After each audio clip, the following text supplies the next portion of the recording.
Hey, listener, welcome back. It is episode 29 of Stop Wasting Your Wine. And because that is a very significant number, we're going to take a moment to just stop and say thanks for listening. The old 29 pod. Yeah. Why is 29 so significant? It's a tradition in the podcasting world that you stop at 29 episodes and you really just do a, self-reflection. You just really do an internal deep dive into how it's going. Oh, sure. And to thank the people who made it possible. Wow. If I didn't know any better, I'd say you're making that up completely. Absolutely not. And the second part of the tradition, which is, again, renowned. Go back and listen to episode 29 of any podcast. There's also an ask to the listener, thank you so much for your listening. And also, if we can just ask just a little bit more from you, if you haven't yet, please just take this moment to follow us on whatever platform you're listening to. If there's an option to like or subscribe or leave a review, we would really, really appreciate it. It's been an excellent 29 episodes, but as they always say in the podcasting world, here's to the next 29. I love how Aaron's so plugged into the podcasting world. Absolutely. I've heard people say that, and I've always wondered what they're talking about. Yeah. And I feel like we should have known this, being podcasters ourselves. I can't believe it took till episode 29 for me to learn about this. So thank you. Yeah, I don't know how we let this slip. I'm really hoping by next week we get our 29 episode pin from Podcast HQ. I sent in our addresses a few weeks ago, so we should be good to go. That's good. Yeah, we'll be sure to post those on Instagram. Yeah. So again, so what is the next milestone? 58? What do we have to do at 58, or do we cross that bridge when we get there? I don't know. I'll probably get the manual in the mail a few weeks beforehand, and that really walks you through step by step. This one was very simple. Thank your listeners and ask them to follow and subscribe. So I'm doing what I was told. Check. I think we did it.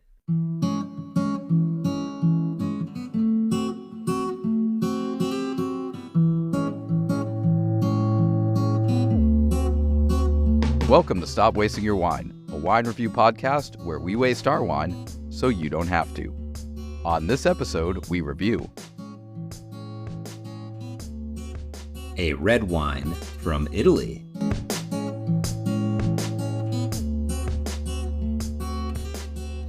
Welcome back, everyone. We are so excited for you to join us again. Whoop, whoop. Aaron here, and I am joined by two of the tallest people I know, Colin and Joel. Thanks so much for spending just a little more time with me. I really appreciate it. Nice to see you guys. Nice to see you too down there. How you doing? Yeah, I guess comparatively, I'm slightly taller than you are, but I'm definitely not tall by any stretch of the imagination. I like doing this podcast because I realize that in the sitting position, no one knows how tall or not tall I am. I could be a giant. No one knows. That's it. We're doing the rest of these shows standing up and full body shots. Just the entire, you can't. In front of a ruler. Yeah. I was going to say comparatively, I can still look very tall. Yeah, just a yardsticks taped to the wall. Yes. People need to know. Absolutely. Oh, how tall, Joel? How tall are you, Joel? I'm not that tall, dude. I'm 6 feet, 5'11", 6 feet, somewhere in there. It depends on the day. Yeah, but you say not that tall, and I would just kill for 6 feet. So it's I'm not that tall, 6 feet. Yeah. Well, I'm the runt of my family.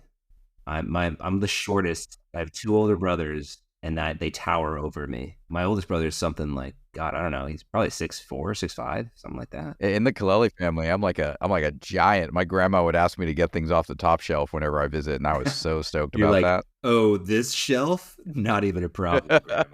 This up here, it's collecting dust. No one around here must have been able to reach this in ages. Good thing I came around. This medium shelf, not even the high shelf, because you couldn't get down.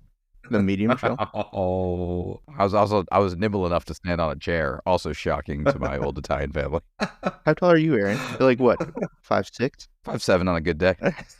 If I stand really straight and tall, but I carry myself like I'm 10 feet tall. Absolutely. Isn't that what it's all about? Colin, you're 5'8", right? You're we are headbutting distance from each other. No, yeah, I'm way taller at 5'8". Like considerably taller at 5'8". Yeah. It's a really important inch. Put you on the other side of the national average. Yeah, that's right. Wait, is the national average really, is it 5'7"? I think so. I think the national average is right 5'6", 5'7", which I can't find all these super short people to make me feel better. They're around here somewhere. Sure. So how is it then but I still have like an 80% rate of being behind like the tallest guy at the concert anytime I go to see a show. Like that's still, I get the great view. I see all the instruments. I'm like, this is going to be a great show. And then the one guy comes in right in front of me and I can't see anything. I'm not totally You just like tall people music. That is true. Awesome. Well, we're here sitting, thank God, and with a brand new wine, an exciting new wine. Yes. Joel, would you be kind enough to tell us a little bit more about it? Yes, I would be happy to, Aaron.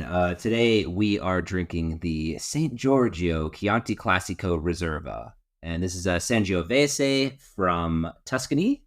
And it is a Chianti Classico with an ABV of 13.5%. This is the 2017, and we purchased this for $19.99. What an excellent deal. $19.99, saying sub 20. That's exciting. And it's exciting because we're finally getting our butts out of France. Yeah. We've been in France for about a month. We're shifting over to my native land of Italy. Mm-hmm. And Joel, this was your pick. Yeah. Would you like to tell us more about why you sent us west? Yeah, honestly. East? Southeast?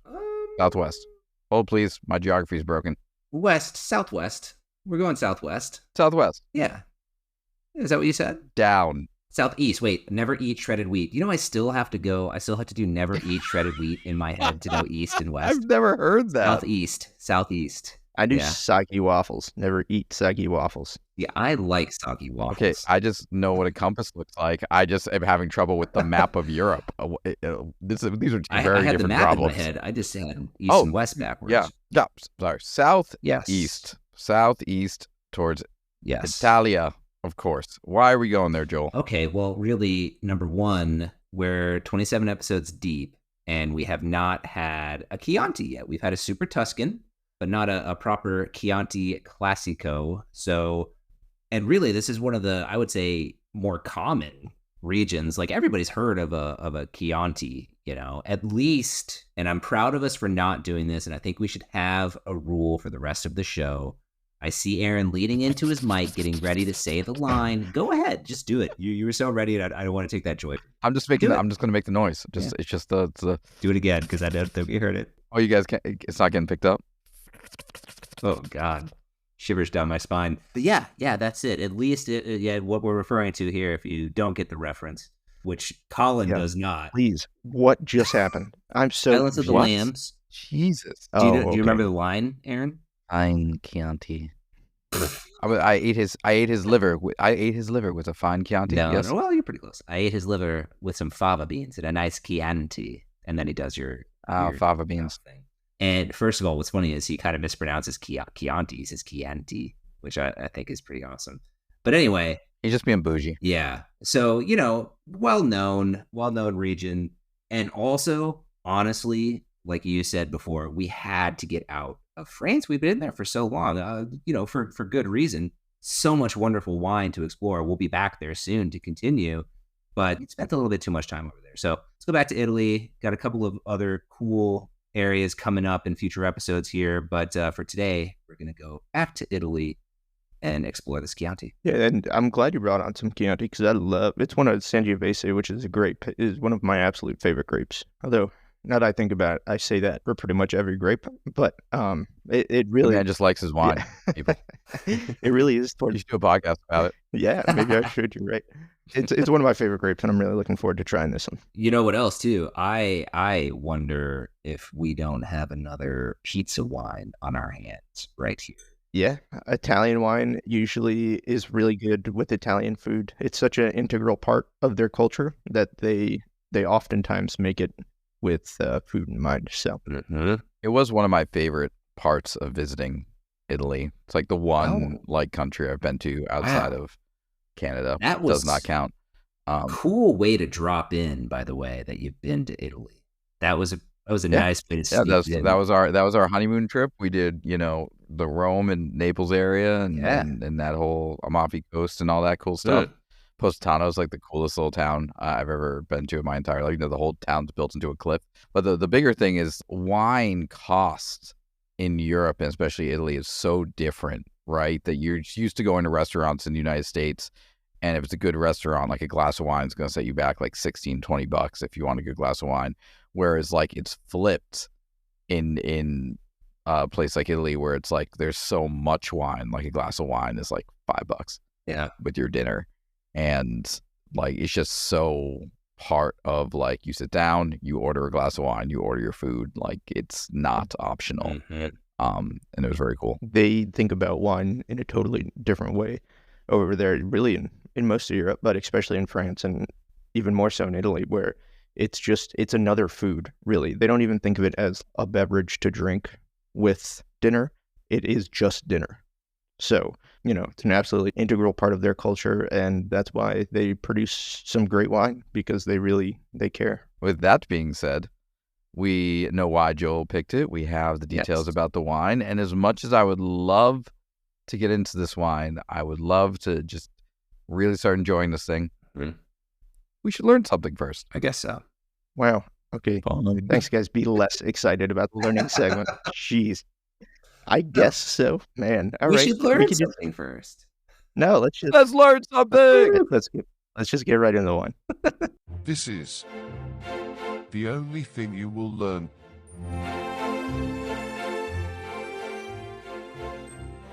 As Joel mentioned, we are in Tuscany. So what I wanted to do tonight is learn a little bit more about the region, of course, the appellation of Chianti Classico, and then a little bit about Sangiovese, which, of course, is the rock star grape in Tuscany. And every time you say Sangiovese now, I'm going to guitar riff. You did this to yourself. It is your fault. Please continue teaching us. So Tuscany is a rather large region. It's pretty cool. It actually spans from the west coast to the mountains in kind of the middle of Italy, and it's situated right in the center. Middly. That's right. That's exactly in my research. What the people call it. It said Middly. So yeah, I didn't think everybody would know about that, so I didn't say it. But I'm Italian. So there are quite a few different microclimates and soils, which lends itself to quite the variety of different wines that you can get out of Tuscany, because the grape itself, Sangiovese, is... Listener at home, I'm sorry. I didn't mean for any of this to happen. But Sangiovese is incredibly adaptable and can thrive in many different conditions, and because of that, it makes a lot of very cool, very different wines. You can really find a unique range of styles, from light and fruity to the more bold and complex. And again, it all depends upon where it's grown and what the winemaker is trying to do with the wine. So I wanted to start off with Chianti, because that's what we're drinking today. And so, as Joel mentioned, Chianti's not only famous for that line, but if you remember, like, I remember growing up, going into an Italian restaurant and Chianti being like the cheap red wine that our parents would get. It came in that bulbous bottle, giant bottle. with the lattice work on it. Like, do you remember that? It came with like it had like a wrapping of sorts on it on the bottom. It's like grandma found it in her basement, is like serving it to you. Yeah, that's like a family. Yeah, so like growing up, if you're a little bit older than us, you might have even had some of that. You don't see as much of it now, because a lot of what people would think about Chianti is that cheap wine, which wasn't really that good. So for a while, the Chianti region had kind of a quality issue, which they've since moved off from. And that kind of leads us into Chianti Classico, which this is from. So you have the larger region of Chianti, and then you have the smaller region of Chianti Classico. And you'll find different Classico zones all throughout Italy. And these are really the historical areas of the region where the grapes are originally from. So over time, regions can get bigger. And with that increase in size, there's sometimes a decrease in quality, because the terroir changes, the climate might change. So it's not necessarily where quality Chianti used to come from. And the older Chianti growers didn't necessarily like that the Chianti region was expanding. So they created these Classico zones, which basically encompass the historical center of Chianti. So is it regional, or is it kind of like wrapping around some of the older estates and like vineyards? Like, is it like morphed to the people that have been around, or is... Not necessarily. It's more geography than it is necessarily specific producers. Well, this is different than when we were talking about in France and like the Grand Cru kind of areas. Like that's more like in the whole region, we are picking the places that are producing the highest quality. And this is, we are choosing regional areas that we believe are higher quality because of their historical. Yeah, right. So this would be like the original Chianti area. You know, Chianti's a rather large region now. So Chianti Classico is kind of historically where the best wine was produced. So the producers in the region, Chianti Classico, wanted to differentiate themselves from the rest of Chianti with this specialized zone. And then I just want to talk a little bit about what to expect from Sangiovese itself. The flavor profile, you can expect mostly red fruit. You can think cherry, raspberries, and you can keep these in mind as we taste this one. Some red plum and even some cranberry from time to time. But Sangiovese is really known for its other flavors, secondary flavors, and the herbal notes. You get a lot of Italian herbs, oregano. You also get quite a bit of, you can get some leather and also some coffee notes in there as well. So it can be a rather complex wine. Sangiovese is usually high acidity, so look out for that tonight. It can be medium to high in tannin, again, depending upon where it's from and the style. It's usually medium plus to high alcohol, and then it's usually with that medium plus to full bodies. So I'm trying to, that was a lot of really amazing information about the area and the history. And I'm trying to think, like, if someone was going to go on a trip to Italy and they wanted to go to Tuscany and they really wanted to experience like the classic vintage, they would actually want to ask about going to Chianti Classico. They would want to go into those specific regions. So just trying to get to like Chianti, the wine region, might send you a little bit astray if you don't know to ask for Chianti Classico. That's kind of where my head was going too, because we have previously had a Super Tuscan. So is it basically like a Chianti, or at least Chianti Classico is coming from these areas, and that a Super Tuscan is kind of anything outside of the region of Tuscany, or of Chianti, but still Tuscany? We're getting into a sparkling wine kind of situation here. Chianti Classico only comes from Chianti Classico. So it's like a smaller zone within the larger region of Chianti. So it's almost its own sub-region. You can look at it that way. So what's a Super Tuscan? A Super Tuscan can come from anywhere. Just super. In Tuscany. Could be Chianti, could be anywhere. But there are specific rules that a producer has to follow to be considered. Of course, geography is important. If you're outside of the zone of Chianti, you can't call yourself a Chianti.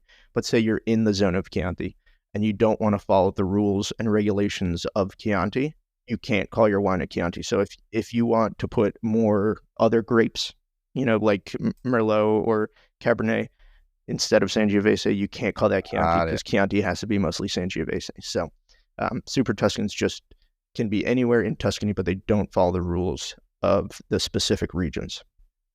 Okay, these are the nuggets. These are the memorable nuggets that we're trying to pull out, you know, to walk away with. So Chianti Classico are the traditional older regions. Chianti is the larger Chianti region. And then if you are in Tuscany, but you are maybe not following the rules, or you're slightly outside the Chianti region, you might be creating a Super Tuscan. I now know so much more than I knew 5 minutes ago.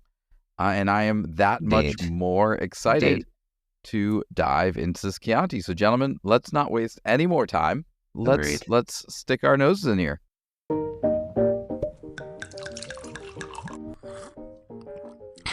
Tastes like wine.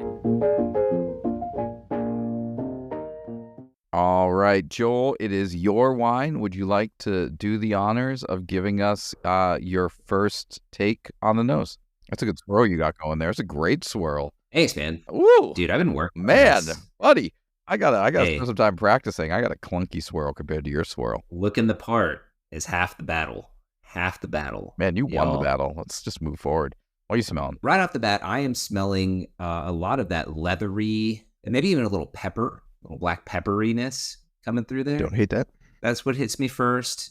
And I think some of the darker fruits, maybe some of that darker like cherry notes going on in there too. Yeah, similarly, I got a lot of the cherry. I'm gonna jump in before Colin. I got a big cherry note there. Yeah, Colin talked about during the learn section, like the Italian spices kind of that actually, now that I think about it, like it's very unique, and I don't think we've actually experienced it in the same degree since we did the Super Tuscan a while back. So that's standing out a lot as well. Call again. For me, like cherry jumps out right away. It's super cherry to the face. That's the one thing I noticed right away. I agree with the Italian spice blend. Like it's really herbal, which is actually quite nice. And I think you're right. I don't think we've had another wine that smells as herbal as this wine, but it's not herbal in a bad way either. It's unique. It is. Like we've gone through some red wines from very different regions that have been different in their own ways, but haven't been so far off on the spectrums. And I'll say like the Rioja and the Côte d'Rône were two of our favorites. And like in the grand scheme of things, there's a lot of similarities between those wines where this is a whole different beast when it comes to what you're smelling. Definitely a very unique sniff. I'm also getting some vanilla. I think there's no doubt in there. This is a Reserva, which we haven't talked about, but that means that this wine has spent at least 2 years in an oak barrel and 3 months in a bottle. So there's absolutely some oak influence there, which I think is where I'm getting the vanilla from. And then I mentioned coffee as a note that you can look out for. And I think you get a little bit of that in here just as a background flavor. It's definitely not one of the major flavors, but you search around for a little bit. I think I'm finding it. Now that you've said it, I can sort of see it in there, but I never would have picked that out without you saying it.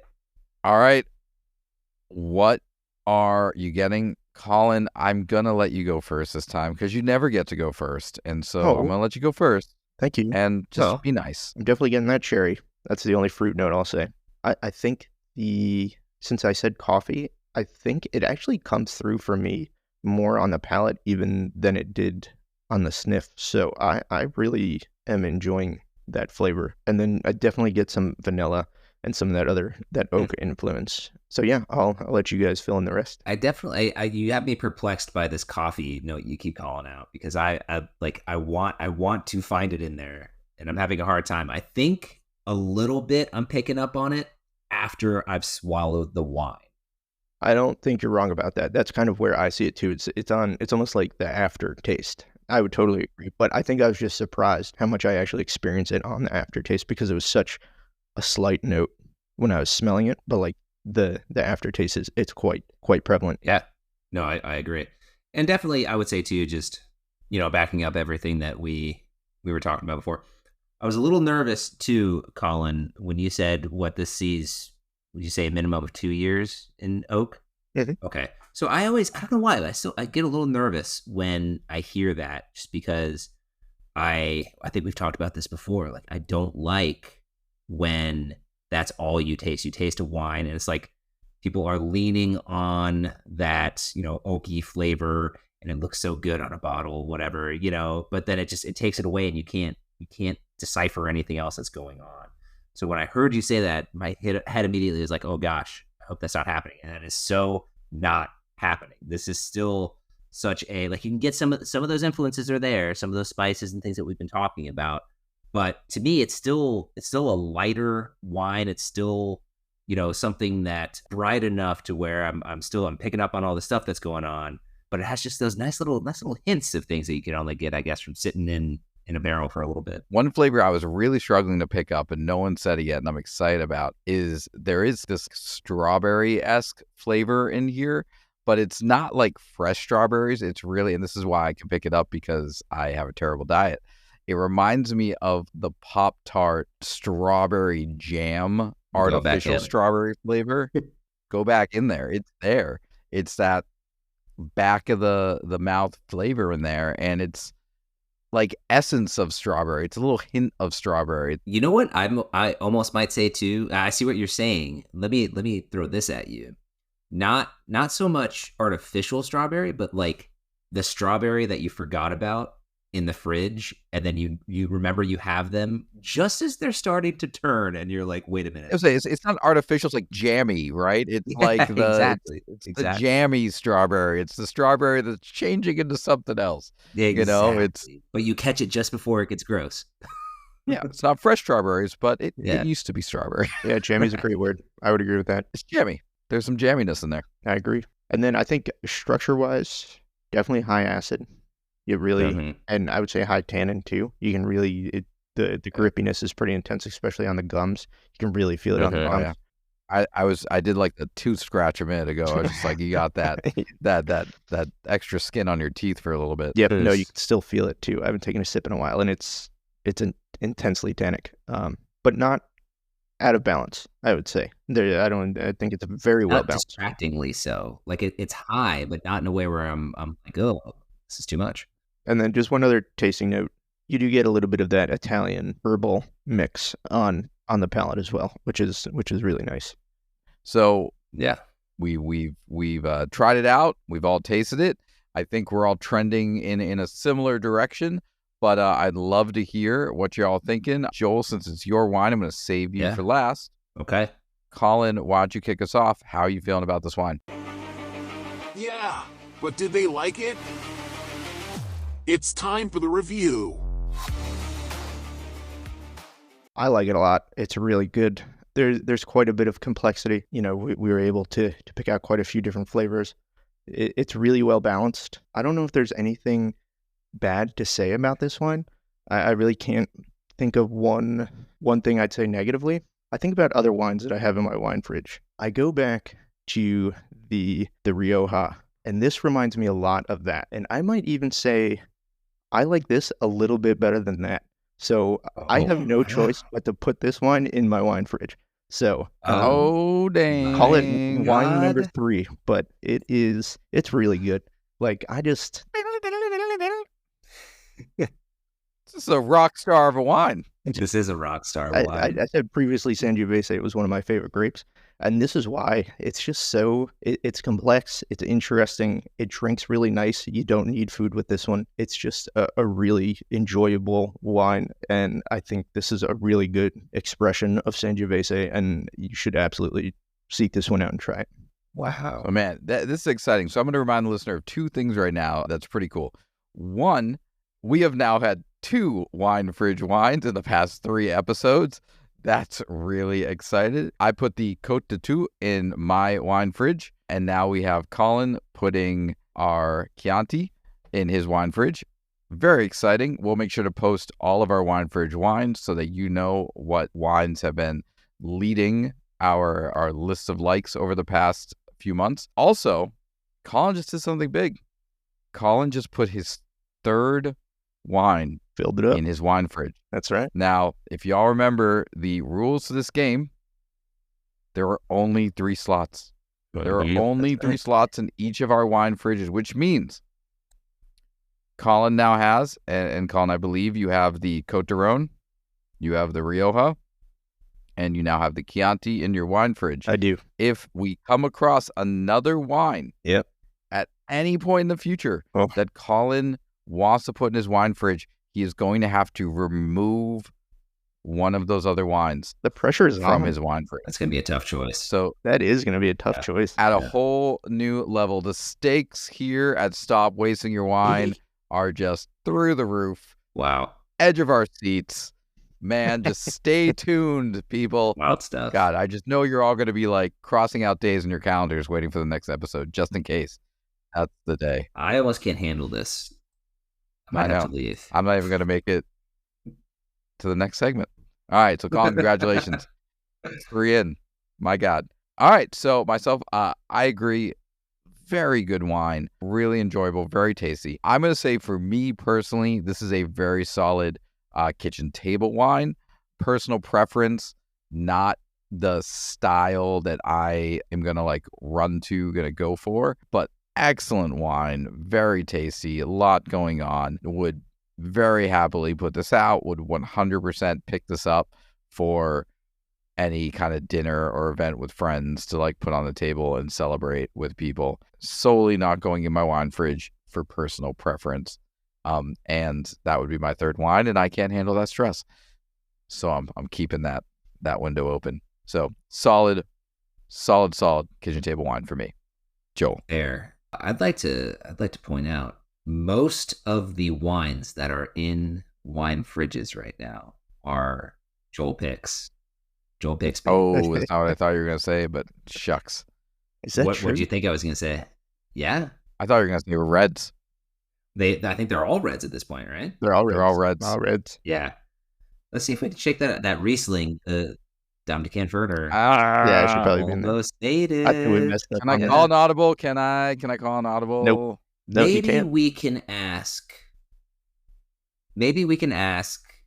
the Stop Wasting Your Winos if Aaron should be allowed to call an audible and retroactively put the Dom de Canford Riesling Trocken in his wine fridge. If the people say yes, I think I would allow it. Yeah, I'm okay with that. I like that idea. Okay, I'm gonna record a short video stating my case, and I will include it with the poll, and I will post it to our Instagram because I have some serious regret. I feel really bad. It's really good. I feel like I did it wrong. But you know what they say about rules, Aaron? Ruse is ruse. Ruse is ruse, but still. Colin's a stickler. I could be open to it. Joel, I am putting your wine on my Ren kitchen table. Colin has put it in his illustrious wine fridge. Yes. Where are you shoving this wine? Most listeners know that the two wines I have put in my wine fridge, I've done it after Colin put the wine in his wine fridge. I had made up the decision in my mind to do it before. It just happened to go that way. Today, that streak will be broken. Hey. Love this wine. Very, very good. Solid. I'm right there with you, Aaron. Solid kitchen table. Front of the kitchen table. Maybe the very front of the kitchen table. Really enjoyed it. I don't even know if it's a preference thing for me because I love dry. I love acidic. This has that going on. It's again though. I go back to drinking the Cotarone and the Rioja. I was so surprised by something and just taken off guard by something that we had that it was such a clear-cut decision for me. Didn't quite get that one here, but thoroughly enjoyed. So going on the kitchen table, I'm keeping that spot open in my wine fridge, but I'm hoping to fill it up here soon. Yeah, and just to reemphasize, kitchen table is the top tier. Enjoy this wine. It's a great wine. We love it.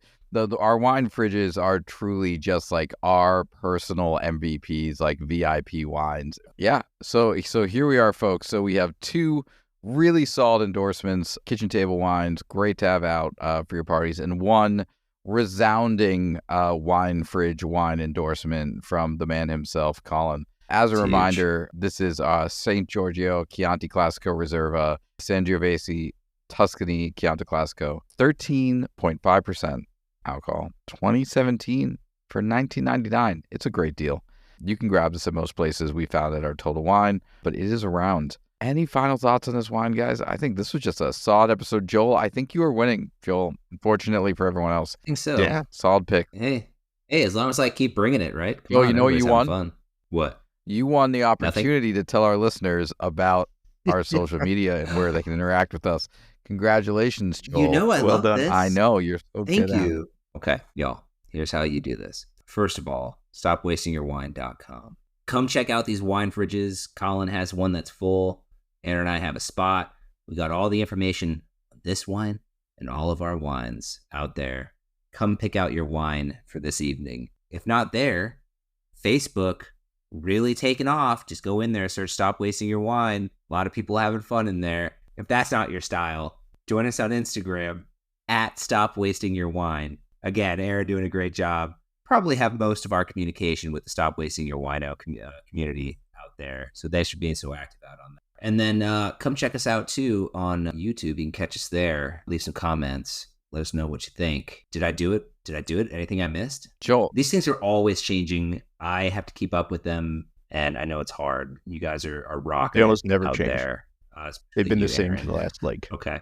20 No, you did a great job, Joel. You did a great job. The only thing I would ask for our listeners is if you listen to us on Spotify, please make sure that you followed us, that you rate our show and leave a review. If you listen to us on YouTube, please make sure you subscribe to our channel. If you're on Apple Podcasts, please make sure you leave a review and rate us. we really appreciate the support wherever you engage with our podcast. Just please, please, please leave a review, like, follow, subscribe, all the good stuff. Yeah, thanks for listening. I really, really appreciate it. So thank you all, folks, very much. Another excellent episode of Stop Wasting Your Wine. Another winner of a wine. Another winner of a sub $20 wine. Yeah. Stop buying the cheap stuff that isn't worth it. It isn't worth the $10 you spent for it. We are giving you gold, people. Always great. Always a good episode. But next week we have a surprise. Next week we are doing something new. It is either going to be the best thing that's ever happened. No, it's the only option. It is going to be the best thing that's ever happened. Stay tuned, folks. We are excited. Day. Until then, we'll see you around, y'all. Take care. And remember, stop wasting your wine. Bye.